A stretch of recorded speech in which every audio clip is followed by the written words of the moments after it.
Takže ahoj, vítejte u dalšího videa a tentokrát to bude zase opět tematické video, jako bylo například stop týrání zvířat a další tematické videa. Zatím mám jenom dvě, uvítání na mém kanále a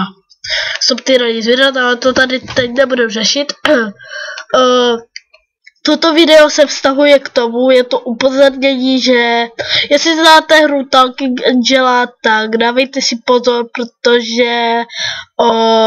má v očích kamery zabudované, jak můžete vidět, takže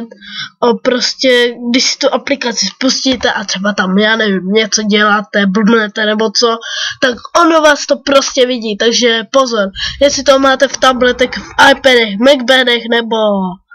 v různých prostě blbovinách, tak si to smažte, protože vás to sleduje. Třeba i když máte s sebou počítač nebo tablet u sebe v pokoji, tak vás to sleduje i když máte třeba počítač, teda myslím, když je spuštěna ta aplikace, ne počítač jako normálně, to si můžete být klidně kde chcete, ale když máte spuštěnou tu aplikaci, tím chci vyjádřit, že prostě vás to vidí všude, kam si ten počítač zanesete a máte spuštěnou tu aplikaci, takže prostě pozor na to. Já jsem se to vlastně dozvěděla díky Terce Skálový a i Terka Skálová tam dala upozornění, že prostě vás to sleduje, takže určitě tuto aplikaci si nestahovat a pokud ji máte stáhnout, tak vymazat, protože vás to sleduje. A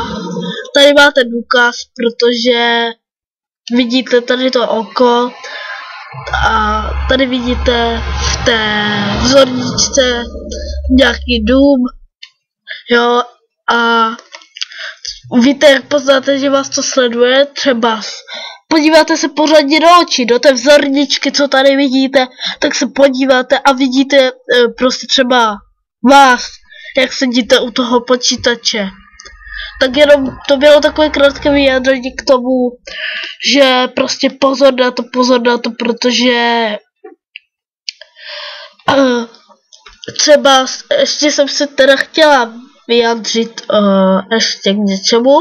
k tomu se za chvíli dostaneme. Chtěla jsem se vyjádřit, což je právě teď, no dobře, říkala jsem za chvíli, ale je to teď, oka. Prostě dávejte si pozor i na jiné aplikace, jako je třeba Talking Tom a Talking Ginger, to vás taky sleduje, ale není to tak hrozné jako Talking Angela, to je ještě tak na míru způsobné, ale Talking Angela je v tomhle vážně nejhorší, protože ona tam má asi zabudované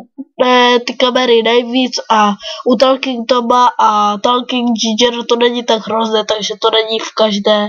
to je jakože, nevím jak bych to řekl, prostě to není u nich tak hrozné riziko jako u Talking Angely, takže tak.